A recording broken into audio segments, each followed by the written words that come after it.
नमस्कार, न्यूज की पाठशाला में आप सभी का स्वागत। मैं हूं सुशांत सिन्हा। ये वो पाठशाला जहां सबकी क्लास लगती है और आज तो कुछ लोगों की क्लास लगानी जरूरी भी है। खबर का हर चैप्टर विस्तार से खोलता हूं। आज वो खबर लेकर आया हूं जो आपको कहीं और नहीं मिलेगी और बहुत इंपॉर्टेंट खबर है देश के लिहाज से। तो बिना वक्त गवाए शुरू करते हैं आज की पाठशाला।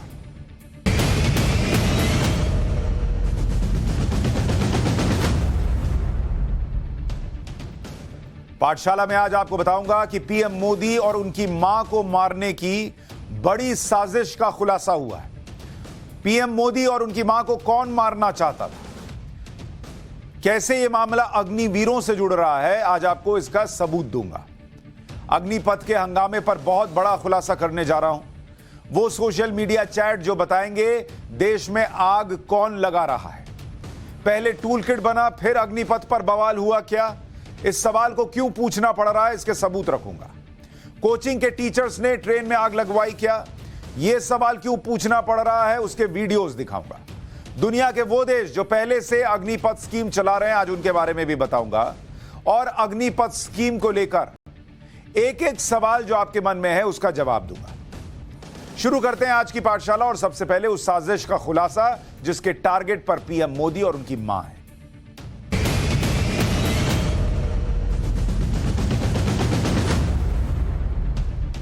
अग्निपथ योजना के विरोध के नाम पर देश में बहुत खतरनाक खेल चल रहा है। बहुत खतरनाक साजिशें रची जा रही हैं और आज इसी साजिश का हम खुलासा करेंगे। मैंने आपसे पहले भी कहा था कि छात्रों की नाराजगी गैर वाजिब नहीं है। जो उनके मन में भ्रम है वो गैर वाजिब नहीं है।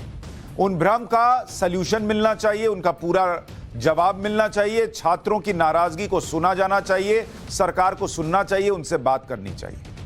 लेकिन मैंने आपसे यह भी कहा था कि ये लोग जो ट्रेन में आग लगा रहे हैं, जो बवाल कर रहे हैं, जो पत्थर फेंक रहे हैं, जो बसेस पर हमला कर रहे हैं, जो चौकी को जला दे रहे हैं, ये सेना में जाने की सोच रखने वाले छात्र नहीं हो सकते। क्योंकि सेना में जो जाएगा वो तो देश के लिए जान देने वाला आदमी होता है, वो देश में आग लगाने वाला नहीं होता। और जो आग लगा रहा है वो सेना में जाने की सोच ही नहीं रख सकता। अब जो खुलासा हम कर रहे हैं उसमें ये चीजें निकल कर आ रही हैं कि कई ऐसे सोशल मीडिया ग्रुप्स की जानकारी मिली है जिसमें पूरे देश में आग लगाने की प्लानिंग की जा रही है और हर एक छात्र यह देखे कि कैसे आपके कंधे पर बंदूक रखकर चलाई जा रही है, कैसे आपका इस्तेमाल हो रहा है इस देश में पॉलिटिक्स करने के लिए। मैं आज आपको उन सोशल मीडिया ग्रुप्स के चैट दिखाता हूं। एक चैट ग्रुप है, उसका नाम है, उसके बारे में आपको तस्वीरें दिखाऊंगा चैट ग्रुप में क्या लिखा हुआ है, लेकिन उस चैट ग्रुप का पहले नाम बता देता हूं। उसका नाम है boycott tour of duty. Tour of duty यानी TOD, टूर ऑफ ड्यूटी। और ये जो चैट ग्रुप बनाया गया वो बनाया गया किसके लिए? अग्निपथ के विरोध के लिए। इसका विरोध करने के लिए सरकार जो स्कीम लाई है सेना में भर्ती के लिए। अब मैं आपको दिखाना चाहता हूं कि इस बॉयकॉट टूर ऑफ ड्यूटी, इसके व्हाट्सएप ग्रुप में क्या लिखा हुआ है, आप सुनकर हैरान रह जाएंगे। इसके बाद वीडियोस पर आऊंगा, लेकिन आज जो आप देखेंगे आप समझ जाएंगे कि कैसे इस हिंसा को हवा दी गई और इसके पीछे कौन लोग जो हैं वो मौजूद हैं। सबसे पहले आपको जरा तस्वीर दिखाता हूं, इसको जरा जूम करके अगर आप देखेंगे, और मेरी बदकिस्मती देखिए इसमें जो लोग लिख रहे हैं उसमें एक का नाम सुशांत भी है। अब जरा तस्वीर देखिए, इस चैट को पढ़िए, इसमें क्या लिखा हुआ है? इसमें लिखा हुआ है मोदी का घर कहां है। लिखने वाला लिख रहा है मोदी का घर कहां है। दूसरा आदमी जिसका नाम सुशांत बताया जाता है वो लिखता है कि मोदी के घर पर हमला करो। अब आप सोचिए कि जो लोग इस पूरे अग्निपथ का विरोध कर रहे हैं, अगर वो सेना में जाने की सोच रखने वाले लोग हैं तो क्या वो एक स्कीम का विरोध करने के लिए देश के प्रधानमंत्री को मार देंगे? ये उनकी सोच है। और सिर्फ इतना ही नहीं, इसमें देखिए आगे क्या लिखा हुआ है कि नरेंद्र मोदी के घर पर हमला करो, और इसके साथ ही लिखा है उसकी मां पर भी हमला करो, क्योंकि बहुत लड़के अपने जान दे दी है। उनके घर पर क्या बीत रही होगी। मोदी का घर कहां है? दिल्ली में है, तो गुजरात में उनकी मां रहती है, और कहा जा रहा है कि उनकी मां पर भी हमला कर दो, नरेंद्र मोदी पर भी हमला कर दो। अब आप मुझे बताइए कि क्या जो लोग इस आंदोलन को कर रहे हैं, ट्रेनें फूंक रहे हैं, बसेस फूंक रहे हैं, थाने फूंक रहे हैं, पत्थर चला रहे हैं, अगर वो देश में आग नहीं लगाना चाहते तो क्या वो ऐसा चैट कर रहे होते? एक स्कीम में चेंज कराना है तो आप नरेंद्र मोदी को मार देंगे, और नरेंद्र मोदी को मार देंगे, आप उनकी मां को, उसकी मां पर हमला कर दो। क्यों? इसका मतलब तो आप अग्निपथ का विरोध ही नहीं कर रहे। आपका विरोध सिर्फ इस नरेंद्र मोदी नाम पर है। आपको अग्निपथ का विरोध नहीं करना है, आपको नरेंद्र मोदी का विरोध करना है। आप अग्निपथ के नाम पर आग नहीं लगा रहे, आप नरेंद्र मोदी के विरोध के नाम पर देश में आग लगा रहे हैं। ये उस चैट में लिखा हुआ है, और ये तो एक चैट है। जरा दूसरी तस्वीर डालिए, आपको दूसरी तस्वीर भी दिखाता हूं। अब जरा इस तस्वीर को देखिए और इसमें पढ़िए कि क्या लिखा हुआ है। इसमें लिखा हुआ है, इसको पढ़िए जरा। माही नाम का कोई आदमी है, लिख रहा है कि भाई लोगों, दंगा करने का उद्देश्य था मीडिया कवरेज और बड़े नेताओं के ध्यान में आना है। और बड़ा कर देता हूं, पढ़िए इसको। अब हर जगह, मतलब ये आप मान रहे हो ना कि दंगा इन लोगों ने किया है जानबूझकर, ये नहीं कि वहां गए और हो गया, हालात बन गए, ये स्थिति नहीं थी। यहां लिखा है भाई लोगों, दंगा करने का उद्देश्य था मीडिया कवरेज और बड़े नेताओं के ध्यान में आना। क्यों भाई? आपको मीडिया कवरेज चाहिए तो देश की ट्रेनों में आग लगा देंगे, बसेस जिसमें बच्चे हैं उस पर पथराव हो जाएगा, आप जो है वो थाना फूंक देंगे, आप पत्थर चलाएंगे मीडिया कवरेज के लिए। देश की अदालतें किस लिए हैं फिर? अब हर जगह यही मुद्दा छाया हुआ है, पर जो एनरोलमेंट वाले बालक हैं उन्हें यह समझना चाहिए कि एयरफोर्स ने प्रक्रिया बहुत तेज कर दी है। इसलिए अब एनरोलमेंट वाले बालकों को दंगा प्रसाद से हटकर, दंगा प्रसाद से मतलब ये खुद चाहते थे कि ये छात्र दंगा करें, अब इन्हें दंगा प्रसाद से हटकर कोर्ट केस पर ध्यान देना चाहिए। किसी अच्छे टीचर, राजनेता और एडवोकेट का सपोर्ट मिलेगा तभी यह काम संभव है। इसलिए 20 को, यानी 20 जून को सारे भाई दिल्ली मिलाएंगे और दिल्ली पहुंचेंगे, और सभी भाई इससे पहले ही कोर्ट केस के लिए तन मन धन से तैयार रहे। तो तन मन धन से अगर कोर्ट ही केस करना था तो पहले जाके कोर्ट में चले जाते। अगर कोर्ट सरकार को बुला के पूछ लेती तो भी मीडिया कवरेज मिल जाता। मीडिया कवरेज लेने का तरीका यह नहीं होता कि देश में आग लगा दो। अब आप सोचिए कि यह सब क्यों हो रहा है और कैसे हो रहा है, और क्या यह अग्निपथ का विरोध है? भाई लोग, कुछ भी हो जाए, टीओडी हटना नहीं है, टूर ऑफ ड्यूटी जो ग्रुप का नाम है। भाई लोगों, दंगा करने का उद्देश्य था मीडिया कवरेज, बिल्कुल सही है भाई। मतलब दंगे को भी जस्टिफाई किया जा रहा है इस ग्रुप के अंदर। देख रहे हैं आप, यह है एक और चैट जो इस ग्रुप पर हो रहा था। अब जरा एक और डालिए जो आपको चीजें दिखा रहा हूं। अब आप इसको पढ़िए। इसको पढ़ेंगे तो आप हैरान रह जाएंगे कि ये लोग किस लेवल पर जा रहे थे। पढ़िए इसको। देसी कट्टा निकालकर उड़ा दो, और यहां गाली है इसके लिए माफ कीजिएगा।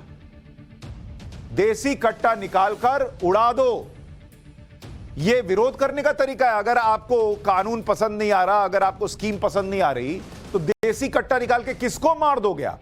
कोई कह रहा है पीएम मोदी को मार दो, कोई कह रहा है नरेंद्र मोदी की मां को मार दो, कोई कह रहा है देसी कट्टा निकाल लो, कोई एडमिट कर रहा है कि हमने दंगे किए हैं, दंगा प्रसाद नाम बोल रहा है, कोई लिख रहा है अब ऐसा हुआ तो पुलिस वाले भी मरेंगे, जान के बदले जान से लेंगे। भाई साहब, ये सेना में जाने की सोच रखने वाले लोग हैं। सेना में जो जाना चाहता है वो ऐसी सोच रखता है कि देश के प्रधानमंत्री को मार दो। पुलिस चौकी पर आप देखिए लिख रहा है ना कि ऐसा हुआ तो पुलिस वाले भी मरेंगे। पुलिस चौकी में आग लगी है, ये हुआ है, जो लिखा जा रहा है वो हुआ भी है। इसका मतलब हवाई बात नहीं है। अलीगढ़ की जरा तस्वीर दिखाता हूं आपको। अलीगढ़ की तस्वीर देखिए, कैसे वहां पर पुलिस के थाने को फूंका गया है, उसकी तस्वीर दिखाता हूं। ये तस्वीर है। पुलिस वाले भी मरेंगे। देखिए, पुलिस वालों को मारने की कोशिश भी हुई है। पुलिस चौकी जलकर खाक हो गई, गाड़ी उल्टी पड़ी हुई है, जली हुई है। यह तस्वीर है। अब बताइए, क्या यह विरोध है या प्रायोजित विरोध है और साजिश है? अब जरा आपको व्हाट्सएप चैट और आगे पढ़कर दिखाता हूं। यहां पे काला इसलिए किया है क्योंकि यहां गाली गलौज है। अब ऐसा हुआ तो पुलिस वाले भी मरेंगे, पर इस बार रुकना नहीं है। भाषा देख रहे हैं? पुलिस वालों को भी मारो और रुकना नहीं। ये देश के होने वाले सैनिक हो सकते हैं। इस बार इंडियन हिस्ट्री का सबसे बड़ा आंदोलन होगा। यह आंदोलन है, कट्टा निकालो, मार दो, पीएम मोदी को मार दो, उनकी मां को मार दो, इसको आंदोलन कह रहे हैं ये लोग। साउथ में सिकंदराबाद रेलवे स्टेशन पर आंदोलन हो रहा है। ये एक और व्हाट्सएप चैट आपको दिखाया। अब आपको दिखाता हूं एक और भयंकर साजिश का खुलासा जो इसी चैट में होता है। जरा वो डालिए। अब आप इसको पढ़ेंगे तो हैरान रह जाएंगे कि किस तरीके से ये लोग प्लानिंग कर रहे हैं। इस लाइन को पढ़िए। लिखा जा रहा है, कानपुर में मुस्लिम हंगामा चल रहा है। यदि हम भी करेंगे तो पुलिस को 2 पार्ट्स में डिवाइड होना पड़ेगा और पुलिस नाकाम होगी। आप प्लानिंग देख रहे हैं इन लोगों की कि कानपुर को टारगेट करो, क्योंकि वहां पर मुस्लिम हंगामा पहले से चल रहा है, तो पुलिस फोर्स उधर लगी हुई है। इधर हम हंगामा कर देंगे तो पुलिस डाइवर्ट हो जाएगी 2 जगह पर और पुलिस नाकाम हो जाएगी। ये प्लानिंग देख रहे हैं? ये दंगाइयों की प्लानिंग है। ये इस देश की सेना में जाने की सोच रखने वाले की प्लानिंग नहीं हो सकती है। नाइफ एंड ब्लेड, यानी चाकू और ब्लेड से हमला करना है। कितनी भयानक साजिश चल रही है। और कहा जा रहा है ये छात्रों का गुस्सा है। ये छात्र लग रहे हैं आपको? ये छात्र दिखते हैं जो कह रहे हैं कि ब्लेड और चाकू से मार दो, पुलिस वालों को मारना पड़े तो मार दो, देश के पीएम को मार दो, उनकी मां को मार दो, हमला कर दो, दंगा जानबूझ के करो ताकि मीडिया कवरेज मिल जाए। ये छात्र लग रहे हैं आपको? यहां सारा काला इसलिए किया है क्योंकि वहां पर गाली गलौज चल रही है। ये इस सोशल मीडिया ग्रुप पर हो रहा है। अगला दिखाता हूं आपको। अगला चैट डालिए, इसको भी पढ़िए। इसमें भी जो कहा गया वो हुआ है और वो दिखता है। इसको पढ़िए, क्या लिख रहे हैं। बीजेपी सांसदों को टारगेट बनाओ, बीजेपी सांसदों को टारगेट बनाओ। और एक आदमी लिख रहा है, हां, ट्राई, ट्रू, यूपी कानपुर वालों रेडी रहो, वी आर रेडी। लिखा जा रहा है कि हां भाई, वी आर रेडी। स्टार्ट तो करो कानपुर से, मतलब कानपुर में आग लगाओ, इसकी बात है। और बीजेपी सांसदों को टारगेट बनाओ। अब बीजेपी सांसदों को टारगेट बनाने की जब बात हो रही है, यह भी हुआ बिहार में। जो बिहार के उप मुख्यमंत्री हैं, उनके ऊपर हमला हुआ है। जायसवाल जी जो हैं, उनके घर पर हमला हुआ। ये तस्वीरें आप देखिए, ये सीसीटीवी फुटेज है कैसे उनके घर पर हमला हो रहा है। बिहार बीजेपी के प्रदेश अध्यक्ष हैं, उनके घर पर हमला हुआ है। बेतिया से सांसद। और ये तस्वीर देखिए आप, एग्जैक्टली ग्रुप में जो लिखा हुआ है वही सीसीटीवी फुटेज में दिख रहा है। ये छात्रों का आंदोलन है। ये छात्रों का आंदोलन है। इस तरीके से छात्र बर्ताव करते हैं। बीजेपी को टारगेट करके क्या होगा? बिहार की डिप्टी सीएम को टारगेट करने से क्या होगा?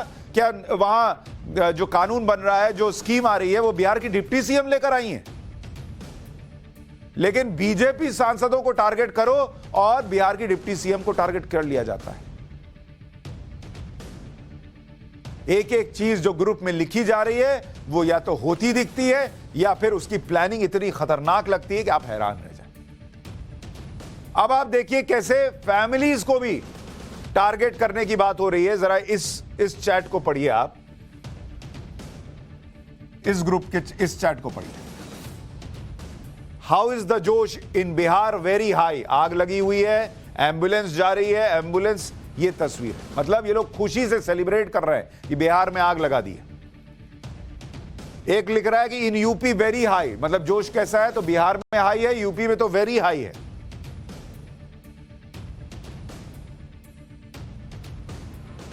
ये एक लिख रहा है जिसमें लिखा था कि इन यूपी वेरी हाई, तो उसके जवाब में एक भाई लिख रहा है रुकना नहीं चाहिए, मतलब हंगामा करते रहो, नहीं रुकेगा, इनके फैमिली को टारगेट बनाओ। देख रहे हैं, शुरू में लिखा गया था नरेंद्र मोदी की मां को मार दो, अब लिख रहे हैं कि ये जो सांसद हैं और उनकी फैमिली है उनको टारगेट करो। ये देखिए, अब मैं आपको डिप्टी सीएम जो हैं उनकी फैमिली को कैसे टारगेट किया गया उसकी भी तस्वीर दिखाता हूं। वहां पर सीसीटीवी फुटेज है कि उनके घर पर हमला हुआ, ये उसकी तस्वीर देखिए, किस तरीके से पूरी भीड़ चली जा रही, हाथ में डंडा है, जो गाड़ी मिल रही है उसको फोड़ते चले जा रहे हैं। ये देखिए, ये छात्रों का प्रदर्शन है, ये छात्र का प्रदर्शन है। इस तरीके से सेना में जाने की सोच रखने वाले छात्र प्रदर्शन करते हैं। कह रहे हैं बीजेपी ऑफिस पर अटैक कर दो, डिप्टी सीएम पर अटैक कर दो। जरा उसका चैट दिखाइए, जरा जो आपको दिखा रहा हूं। ये तस्वीरें तो आप देख ही रहे हैं कि क्या हालात है। ये देखिए, उनका घर है और घर के बाहर खड़े होकर तमाशा चल रहा है। ये आप चैट देखिए, बीजेपी सांसदों को टारगेट करो, उनके घर वालों को टारगेट करो। अगला चैट डालिए, अगला चैट डालिए यहां पर। अब ये देखिए, इसमें क्या लिखा हुआ है, इनके फैमिली को टारगेट बनाओ। यहां लिखा है, यहां पे बीजेपी अध्यक्ष के घर पे सिलेंडर बॉम्ब से हमला हो गया है, बोला गया उधर, और इधर लिखा जा रहा है कि हां यहां बीजेपी अध्यक्ष के घर पर सिलेंडर बॉम्ब से हमला हुआ है। वहां स्माइलीज चल रही हैं कि बहुत अच्छा हमला हुआ है, ऐसा ही करो। यहां पे डिप्टी सीएम के घर पे भी हमला हुआ है, उसको भी जानकारी दी जा रही है। लिखा जा रहा है बस जोश हाई रखो और पीछे मत हटो। लिखा जवाब में आ रहा है ऑलवेज। देख रहे हैं चैट, ये पूरी साजिश जो है वो इस देश को जलाने की थी, ये साफ साफ दिखता है। ये मधुबनी की तस्वीर आपको दिखा रहा हूं जहां बीजेपी दफ्तर में तोड़फोड़ हुई है। आप देखिए, माफ कीजिए, मधुबनी की देखिए आप, और कैसे तोड़ रहे हैं आप, जरा तस्वीर देखिए। दरवाजा तोड़कर सीधा अंदर घुस रहे हैं और ये बीजेपी दफ्तर में तोड़फोड़ चल रही है। बीजेपी दफ्तर को तोड़ने का क्या मतलब है, बीजेपी को टारगेट करने का क्या मतलब है? आप सरकार से आइए, विरोध प्रदर्शन कीजिए, आप वहां पर शांति से बैठिए, आप सरकार से बात करने की कोशिश कीजिए। ये बीजेपी को टारगेट करो, उनके सांसदों को टारगेट करो, हमला कर दो, क्या चल क्या रहा है?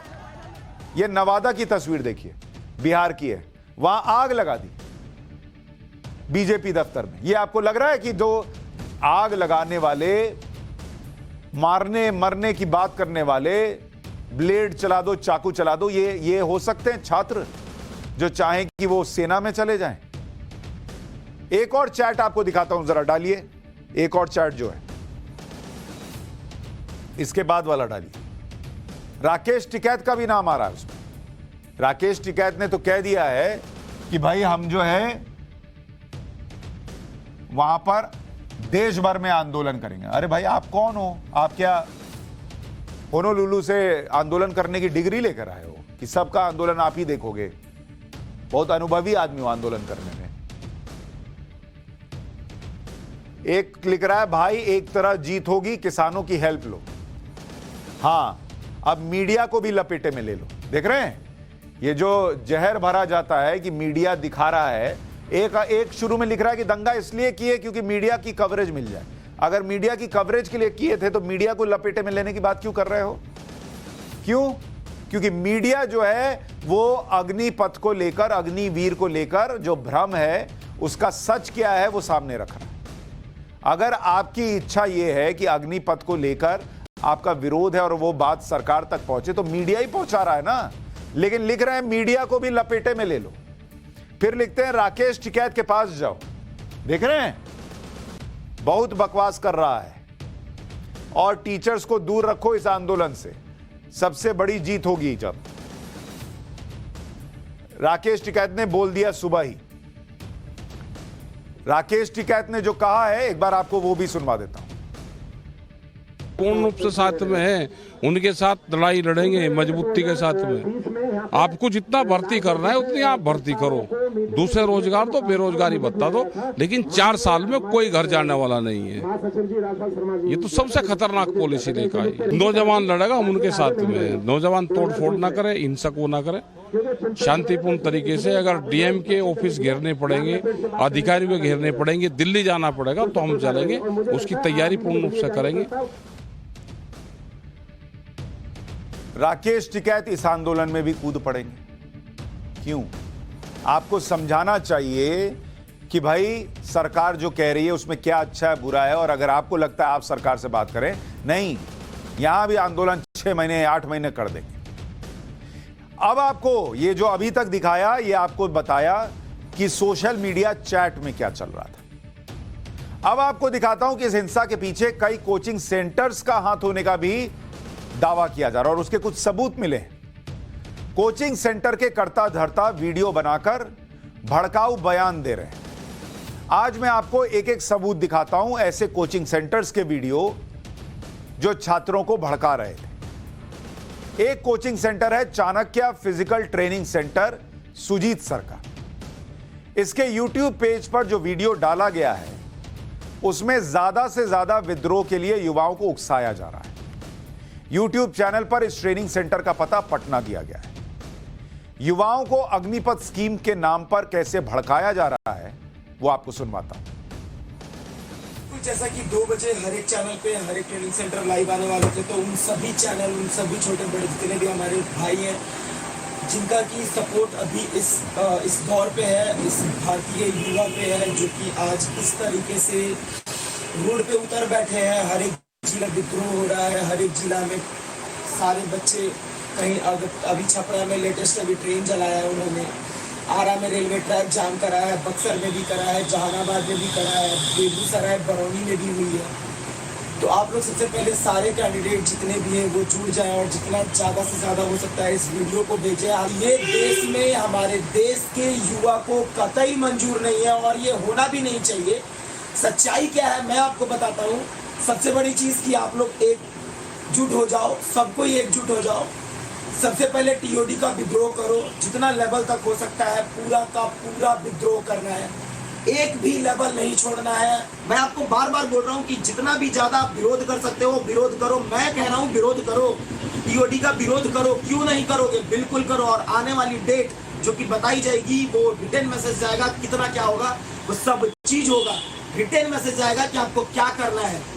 ये जो गेम है ना, बहुत होगा तो क्या करेंगे हमारे सरकार, बोल रहा हूँ ना, इतना बहुत होगा तो हम पे FIR करेंगे, हमको लेके चले जाएंगे। जाने के लिए भी तैयार है, कोई दिक्कत नहीं है। क्या करेंगे? बंद करेंगे, उससे ज्यादा कुछ कर देंगे। लेकिन याद रखिए टीओडी का पूरा पूरा विरोध कीजिए आप लोग। ये बस एक स्कीम चल रही है 2024 के इलेक्शन की। देख रहे हैं आप, क्या ये एक शिक्षक की भाषा हो सकती है कि विरोध करो और हर लेवल पे जाके विरोध करो? और इस व्यक्ति को यह भी पता है कि जिस तरीके का विरोध ये बता रहा है उसमें FIR हो जाएगी, जेल जाना पड़ सकता है। उसके बावजूद ये व्यक्ति कह रहा है कि हर लेवल का जाके विरोध कर दो। हर लेवल, वो दिख गया लेवल क्या है। छात्रों को समझाना चाहिए कि ये मत करो। तुमको अगर कल को स्कीम चेंज भी हो गई, अगर तुम्हारा नाम FIR में आ गया, ये तो भाई साहब जेल जाएंगे। ये तो टीचर बन रहे हैं। तुम सेना में कभी नहीं जा पाओगे अगर तुम्हारे नाम पर FIR हो गई या कहीं नाम शिकायत दर्ज हो गई। सेना नहीं लेती ऐसे लोगों को जो आग लगाने की बात करते हो या आग लगा देते हो।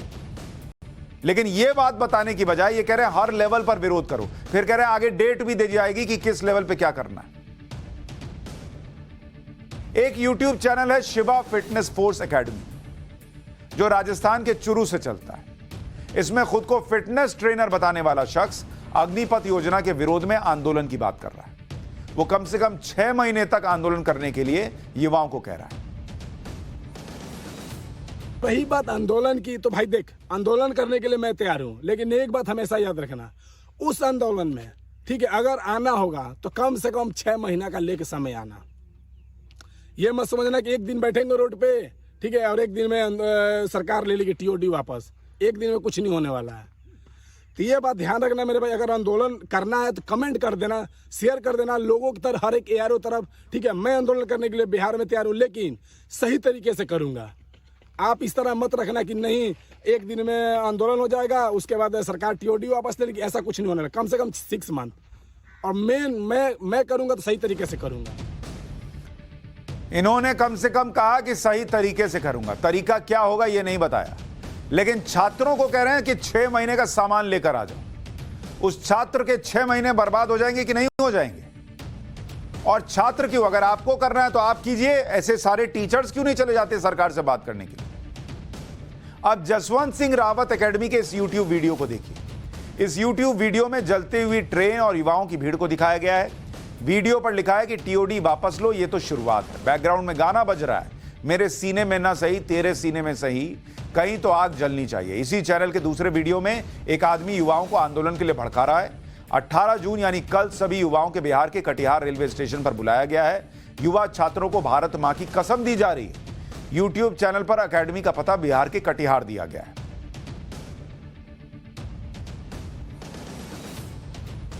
जो वीडियो था, एक बार वो वीडियो दिखाइए जिसमें कहा जा रहा है कि वो गाना लगा हुआ है आंदोलन वाला। ये देखिए, ये भाई जो है महा आंदोलन करने की बात कर रहे हैं, और जो आगजनी हो रही है उसका विरोध नहीं कर रहे हैं। वो कह रहे हैं ये तो शुरुआत है, मतलब इससे कहीं और ज्यादा होगा। देख रहे हैं किस तरीके की बातें हो रही है। छात्रों को समझाना है, उनके मन में क्या है वो सरकार तक पहुंचाना है, उससे सल्यूशन निकालना है, ये नहीं आग लगा रहे हो बहुत अच्छा करो, ये तो शुरुआत है, अभी देखो क्या क्या होगा। कल पाठशाला में ही केंद्रीय मंत्री और पूर्व army chief general VK Singh ने इस पर हमसे बात की। उन्होंने कहा था कि अग्निपथ योजना के विरोध के पीछे प्रायोजित हिंसा है। सुनिए। तो जिन नेताओं ने उनको बोला विरोध करने के लिए, उनसे पूछा जाए कौन कौन से आप जहां पे विरोध हो रहा है उसकी तह में जाइएगा, आपको राजनीति मिलेगी। मैं आपसे, क्योंकि राजस्थान के अंदर हो रहे थे, मैं आपसे एक चीज शेयर करना चाहूंगा, और मैं हमारे जो सीनियर नेता हैं वहां पर सचिन पायलट, उनसे पूछना चाहूंगा। उन्होंने टेरिटोरियल आर्मी में ज्वाइन की। क्या टेरिटोरियल आर्मी में पेंशन होती है? टेरिटोरियल आर्मी में आप 1 महीने के लिए एनुअल कैंप पर आते हैं या 2 महीने के लिए एनुअल कैंप पर आते हैं, वापस चले जाते हैं अपनी नौकरी में। जब एम्बॉडीमेंट होता है टीए बटालियन का लंबे समय के लिए, तो आपकी नौकरी सुरक्षित रहती है। क्या उनके परफॉर्मेंस में कभी कोई गड़बड़ आई है? तो हम ये जो बातें जो है ना, कई बार ये जब मैं सुनता हूं तो मुझे आश्चर्य होता है कि हम किस दिशा में चल रहे हैं। जब नेतृत्व गलत दिशा में लेके जाएगा लोगों को, तो देश कभी पनपेगा नहीं, आप किसी भी पार्टी के हो। तो सर आप ये कह रहे हैं ये जो ज्यादातर विरोध है ये प्रायोजित है? मुझे तो लगता है नहीं। तो आप बताइए मुझे, बिहार के अंदर ट्रेन जलाई गई, उनको क्या उस ट्रेन के अंदर तेल पड़ा मिला था क्या? कोई तो लेकर गया होगा ना जलाने के लिए। किसने दिया वो? किसने कहा कि आप जाके ट्रेन जला दो? जो आदमी फौज में जाना चाहता है उसके दिमाग में ये चीज कभी नहीं आएगी कि मैंने ट्रेन जलानी। जो देश के लिए काम करना चाहता है, देश के लिए जान देने को तैयार है, वो देश की प्रॉपर्टी को नहीं जलाएगा। जनरल वीके सिंह ने हमसे कल ही ये बात कही, और यही बात हम भी कह रहे थे कि जो देश की फौज में जाने की इच्छा रखता होगा वो ये काम तो नहीं कर सकता कि वो आग लगाएगा, हिंसा करेगा। और जो देश की फौज में जाने की इच्छा रखेगा वो ये व्हाट्सएप चैट भी नहीं करेगा कि पीएम मोदी को मार दो, उनकी मां को मार दो। कानपुर में तो चल ही रहा है, मुसलमानों का आंदोलन चल रहा है, उसको लेकर हिंसा हो रही है, पुलिस जो है वो बट जाएगी, हम लोग भी इसी वक्त कर दो, मौका ठीक है। बीजेपी के सांसदों को घेरो, उनके परिवार को टारगेट करो, मीडिया को टारगेट करो। ये एक सैनिक, होने वाले सैनिक की भाषा नहीं है, ना उसकी सोच है। यह प्रायोजित हिंसा है, क्योंकि ये प्रदर्शनकारी छात्र हो ही नहीं सकते, क्योंकि छात्र लूटपाट नहीं करते। बिहार के भोजपुर के बिहिया स्टेशन पर तो प्रदर्शनकारी लुटेरे बन गए। 200 की भीड़ ने हमला किया, टिकट काउंटर को आग लगा दी गई और लाखों रुपए लूट लिए गए। ये आपको लगता है कि सैनिक हो सकते हैं भविष्य के, या सेना में जाने की सोच रखने वाले हो सकते हैं, जिन्होंने आग तो लगाई, टिकट काउंटर का पैसा लूट लिया? ये लुटेरे देश के सैनिक बनने की सोच रखने वाले हो सकते हैं? ये प्रदर्शनकारी किसी भी तरीके से छात्र हो ही नहीं सकते, क्योंकि अगर ऐसा होता तो ये आम लोगों को निशाना नहीं बनाते। मथुरा की तस्वीर देखिए। मथुरा में हाईवे पर खड़े कई वाहनों में तोड़फोड़ की गई। कार, ट्रक, बस सबके शीशे तोड़ दिए गए। लोगों ने ट्रक के नीचे छिपकर अपनी जान बचाई। लोग सहमे हुए थे बुरी तरीके से। ट्रक के नीचे छिपकर बैठी एक महिला को सुनिए वो कैसे सहमी हुई है। कर दिया, गाड़ी सब फूट गई, दुनिया भर की गाड़ी फूटी है, सब कुछ। हाँ, मेहरबान की गाड़ी बहुत बुरे फंसे हुए, ट्रकों के नीचे बैठ के पब्लिक फैज मेरे साथ है, बहुत बुरे फंसे हम। मथुरा में हाईवे पर प्रदर्शनकारियों ने कई गाड़ियों में पथराव किया। इस दौरान पत्थरबाजी में एक बुजुर्ग महिला और पुरुष फंस गए। पुलिस ने उन्हें किसी तरह से बचाया। तस्वीरें देखिए।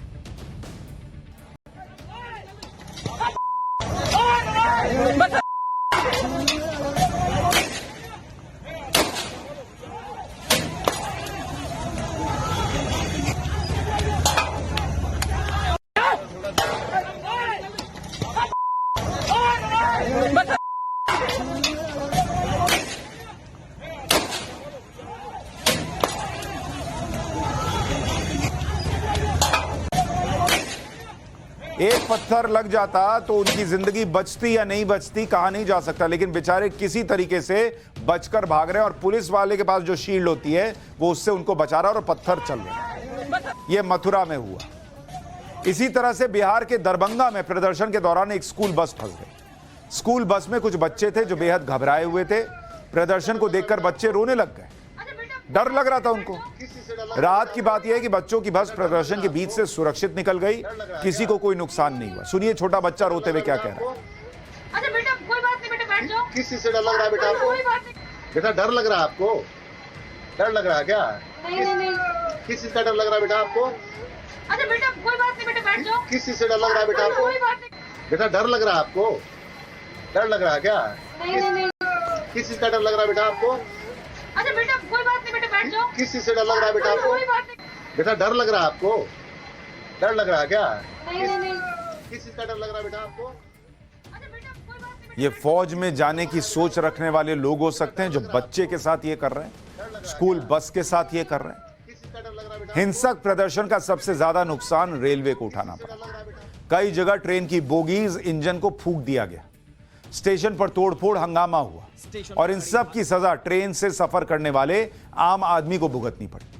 रेलवे ने एहतियात के तौर पर 200 ट्रेनों को कैंसिल कर दिया। रेलवे के मुताबिक 7 ट्रेनों के कोच को आग के हवाले कर दिया गया है, जिसमें 3 रनिंग ट्रेन थी। 64 ट्रेनों की यात्रा को बीच में ही रोक दिया गया। इससे आम यात्री बहुत परेशान हुए। जो उपद्रवी रेलवे के कोच जला रहे थे, आपको पता है उन्होंने देश का कितना नुकसान किया है। एक सामान्य रेलवे कोच जो होता है उसकी कीमत अगर आप देखेंगे, रेलवे कोच की कीमत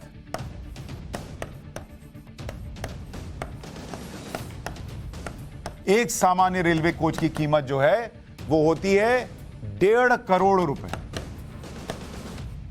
1.5 करोड़। आधुनिक एसी कोच जो होता है उसकी कीमत होती है 2.5 से 3 करोड़।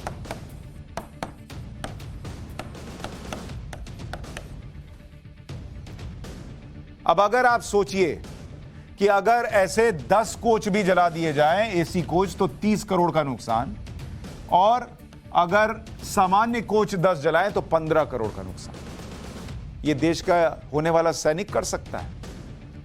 और यह सब तब हो रहा है जब सरकार ने बड़ा संशोधन भी किया। इस साल अग्निवीरों की भर्ती में जो एज लिमिट है उसको 21 से बढ़ाकर 23 साल कर दिया गया है। आपको याद होगा मैंने पाठशाला में यह मुद्दा उठाया था कि जो लोग पहले से तैयारी करे बैठे थे, मेडिकल क्लियर करे बैठे थे, फिजिकल क्लियर करे बैठे थे, लेकिन कोरोना की वजह से फंस गए, उनकी तो एज निकल जाएगी। तो सरकार ने भी मीडिया के जरिए ही बात पहुंची तो उसको सुना और फिर 21 से बढ़ाकर एज लिमिट को 23 कर दिया। फिर भी ये सब चल रहा है। भारतीय वायुसेना 24 जून से अग्निवीरों की भर्ती प्रक्रिया शुरू कर देगी, यानी सरकार इसको लेकर दृढ़ निश्चय कर चुकी है कि यह तो चलेगा। आर्मी चीफ ने कहा है कि 2 दिन के अंदर joinindianarmy.nic.in इस पर भर्ती की अधिसूचना जारी हो जाएगी। आर्मी चीफ ने यह भी कहा कि दिसंबर से अग्निवीरों के पहले बैच की ट्रेनिंग शुरू हो जाएगी। अग्निपथ स्कीम से देश की सेना को कितना फायदा है, आपको अंदाजा है? मैंने आपको कहा था ना, मैं एक एक चीज आपको डिटेल में बताऊंगा कि आपको पता होना चाहिए, क्योंकि लोग भ्रम फैला रहे हैं। जिस अग्निपथ की स्कीम की बात हो रही है, उस स्कीम के फायदे क्या है? पहली बात तो है, अगर आप फायदे देखेंगे, एक है क्वालिटी प्रोडक्ट। अभी क्या होता है कि जब आप सेना में भर्ती करते हैं और आपको यह लगता है कि भाई ये व्यक्ति जो है वो मुझे ठीक नहीं लग रहा, मतलब हो सकता है भर्ती में ठीक से नहीं हुई, या आपने ट्रेनिंग देना शुरू किया तो आपको पता चला कि अरे ये वैसा नहीं है जैसा हम चाहते थे। आप कुछ नहीं कर सकते। वो भी 15 साल काटता है क्योंकि उसको पेंशन लेनी है, आप भी उसके साथ 15 साल काटते हैं। फौज में अगर वो व्यक्ति फिट नहीं भी है, ट्रेनिंग में फिट नहीं हो पा रहा है, तो भी क्वालिटी से आपको कॉम्प्रोमाइज करना है। अभी क्या हो रहा है कि जब आप 25% को ही सेलेक्ट करेंगे तो वो क्वालिटी प्रोडक्ट होगा, जिसको 4 साल ट्रेनिंग देखने के बाद आप सेलेक्ट कर रहे हैं। तो सेना की ताकत कितनी बढ़ेगी? कई लोगों को यह समझ ही भी नहीं आ रहा कि सेना सिर्फ नौकरी के लिए नहीं है बॉस, सेना इस देश की सुरक्षा के लिए है। कभी युद्ध होगा, कोई दूसरी चीजें होंगी, तो वहां नौकरी नहीं देखी जाती, वहां कौन जान दे सकता है, कितने बखूबी लड़ सकता है, आपकी और हमारी हिफाजत के लिए कुछ भी कर सकता है, वो मायने रखता है। इसलिए ये क्वालिटी प्रोडक्ट सेना में बढ़ेगा, ये बहुत इंपॉर्टेंट पॉइंट है, फायदा है इस अग्निपथ का।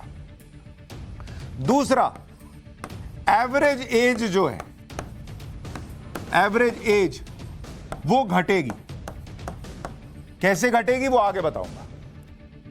तीसरा, पेंशन पर खर्च घटेगा। पेंशन पर खर्च घटेगा। और आपको लगा रे कितना ही होता होगा पेंशन पर खर्च, अभी सुनेंगे तो आपको पता चलेगा।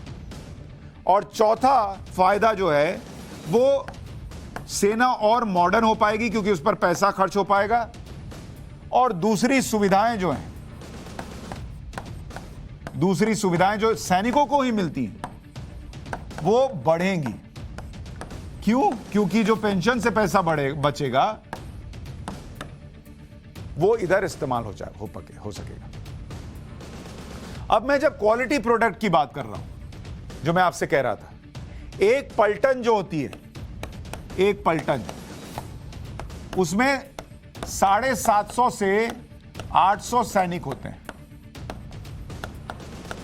इसीलिए आज आपको विस्तार से बता रहा हूं, एक एक डिटेल आपको पाठशाला में मिलेगी और कहीं नहीं। एक पलटन में 750 से 800 सैनिक होते हैं।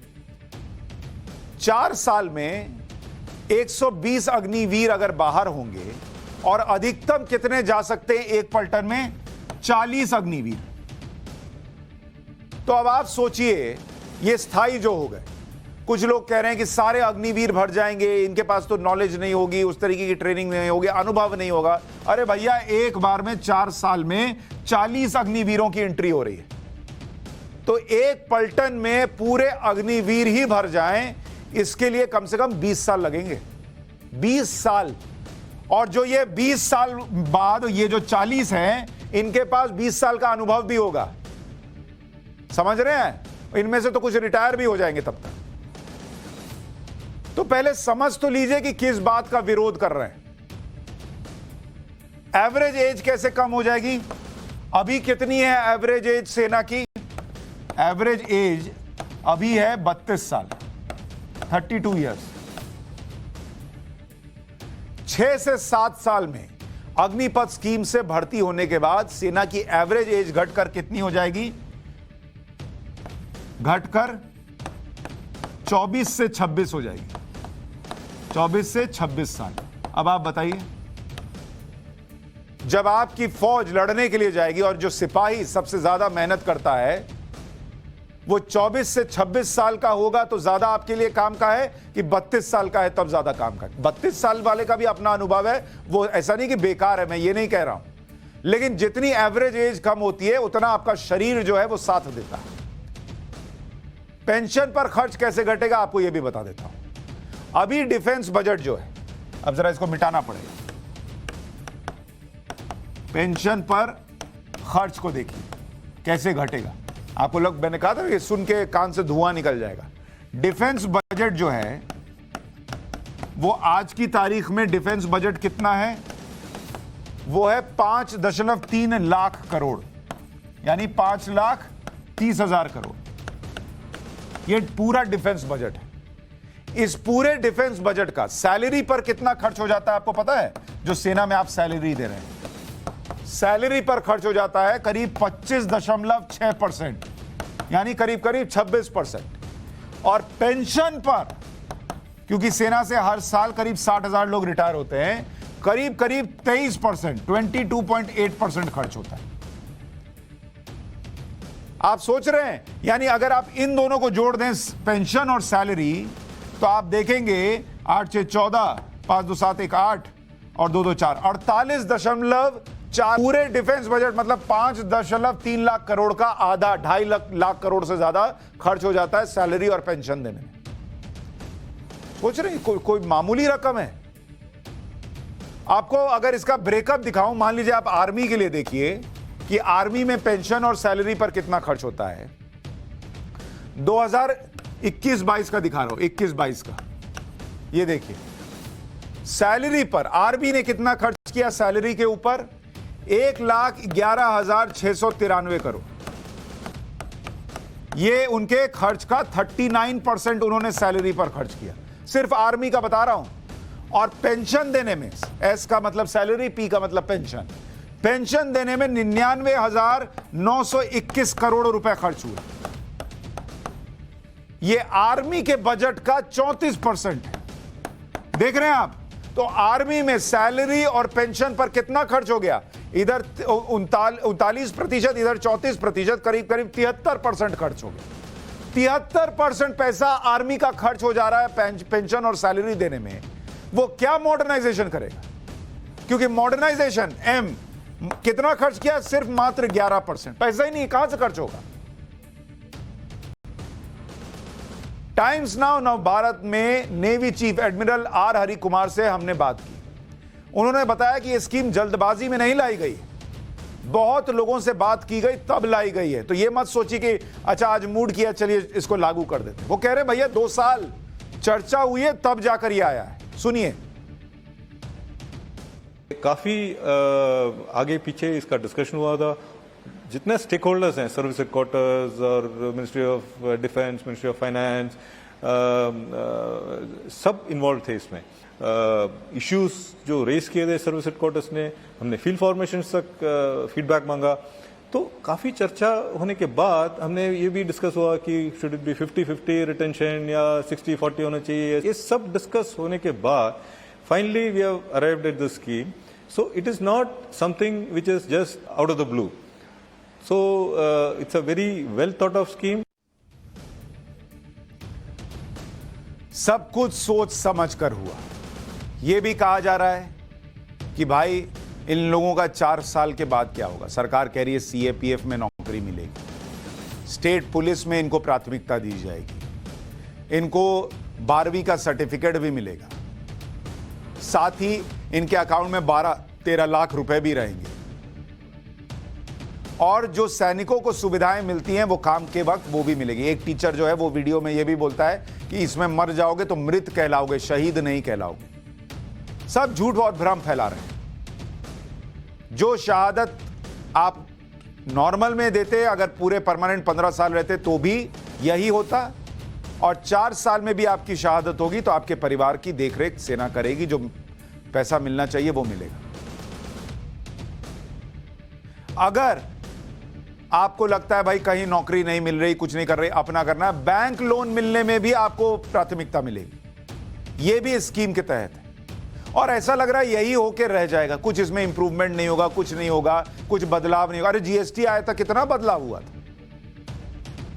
देश के लिए ये जरूरी चीज है, इसको कोई ये नहीं। अच्छा, एक चीज और आपको दिखाता हूं, इसको समझिए जरा। बहुत लोग ये भी कह रहे हैं कि भाई क्या होगा क्या होगा क्या होगा, कैसे होगा। जरा आप इसको देखिए। मान लीजिए वैकेंसी निकलती है 50,000 की, ठीक है, मान लीजिए कह रहा हूं, और आवेदन जो है वो कितने लोग देते हैं, मान लीजिए 1 लाख लोग आवेदन दे देते हैं, ठीक। पुरानी स्कीम के तहत कितने लोगों का सिलेक्शन होगा, 50,000 का, मात्र 50,000 का होगा, ठीक। अब आप कहेंगे कि जो बाकी के 50,000 है, 1 लाख ने भरा, 50,000 का सिलेक्शन हो गया, 50,000 जो है वो बच गए। अब वो 50,000 क्या करेंगे, पुरानी स्कीम के तहत वो 50,000 क्या करेंगे, उनके अकाउंट में ना कोई पैसा है, ना सेना की ट्रेनिंग है, ना भर्ती हुई है, कुछ नहीं हुआ है। वो 50,000 तो हवा में है, उनको कोई नौकरी नहीं मिल रही, कुछ नहीं मिल रहा सेना में। अब ये अगर आप देखेंगे कि इस योजना के तहत क्या होगा, 50,000 की भर्ती हुई, ठीक। इसमें से 10,000 जो हैं वो स्थायी हो जाएंगे और 40,000 की फिर वैकेंसी निकलेगी। 10,000 स्थायी हुए, 12,500 स्थायी हुए, 12,500, और उसके बाद जो है करीब करीब मान के चलिए कि 38,500 की वैकेंसी फिर से निकली, 37,500 की। इसको जरा सा 37,500 की वैकेंसी फिर से निकली। अब इस 37,500 में ये जो 50,000 बचे थे, ये फिर से अप्लाई कर सकते हैं। इनके लिए दोबारा मौका है आर्मी में जाने का, पहुंचने का, अगर इतनी ही भर्ती 50,000 पर रोक दी, जबकि हर साल ये बढ़ेगी।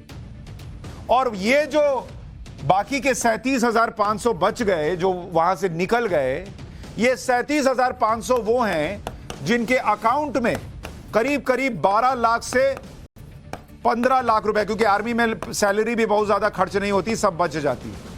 तो इन 37,500 के पास अकाउंट में 15 लाख आ गया 4 महीने के अंदर, जो कि वैसे नहीं आता। और ये 50,000 के पास नया मौका आ गया कि वो सेना में जा सकता है। तो ये तो पहले से बेहतर है, ज्यादा लोगों के लिए वहां पर नौकरियां बनेंगी।